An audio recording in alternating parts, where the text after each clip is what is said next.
বাংলাদেশ ব্যাংকের পরিদর্শন প্রতিবেদনের পরই চারিদিকে তোলপাড় শুরু হয় ডেস্টিনিকে নিয়ে। এই প্রতিবেদনে বলা হয়েছে, ডেস্টিনি গ্রুপের সহযোগী প্রতিষ্ঠান ডেস্টিনি মাল্টিপারপাস কোঅপারেটিভ সোসাইটি অবৈধ ব্যাংকিং এর সাথে যুক্ত। বাংলাদেশ ব্যাংকের রিপোর্টে বিস্তারিত জানাচ্ছেন Golam Kadir Rabu. Destiny multipurpose cooperative society নিবন্ধন নিয়েছে সমবায় অধিদপ্তর থেকে। বাংলাদেশ ব্যাংকের রিপোর্টে বলা হয়েছে, নীতিমালা না মেনেই তারা প্রকাশ্যে ব্যাংকিং করছে। চড়া সুদে ঋণ দিয়ে মাসে আয় করছে 20 থেকে 25 কোটি টাকা।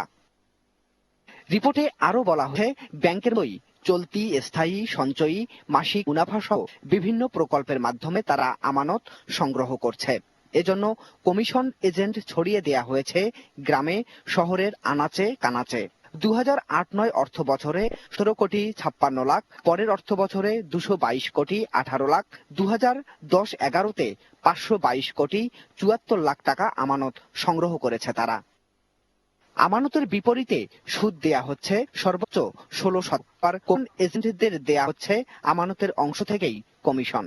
এতে করে প্রতিষ্ঠানের মূলধন কমে প্রতিষ্ঠানের অস্তিত্ব হুমকির মুখে পড়ার আশঙ্কাও করা হয়েছে রিপোর্টে। সমবায় অধিদপ্তর ব্যাংকিং করা অর্থাৎ জনগণ থেকে আমানত সংগ্রহ করতে পারে না।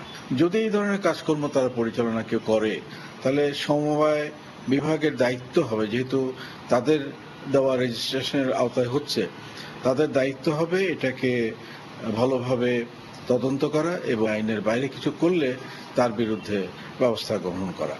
রিপোর্টে আরো বলা হয়েছে, প্রতিষ্ঠানটি পুঁজিবাজারে তালিকাভুক্ত নয়। এরপরও তথাকথিত শেয়ার বিক্রি করে তারা 1400 কোটি টাকা হাতিয়ে নিয়েছে।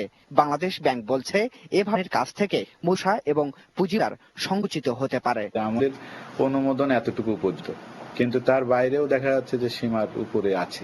তো সীমার উপরে গেলে তখন তারাই তো বলবে যে এই সীমার উপরে তো আসলে তুমি যেতে পারো না। তারপরেও যারা এই কমপ্লায়েন্স পালন করছে না, আইনিভাবে তার প্রতিবিধান কতটুকু। তো আইনি সমাধান যখন একটা চ্যালেঞ্জে পড়ে, তখন তার ব্যক্তি বিশেষে তার সমাধান দিতে পারে না, তখন এটা অনেক পর্যায় পর্যন্ত গড়ায়।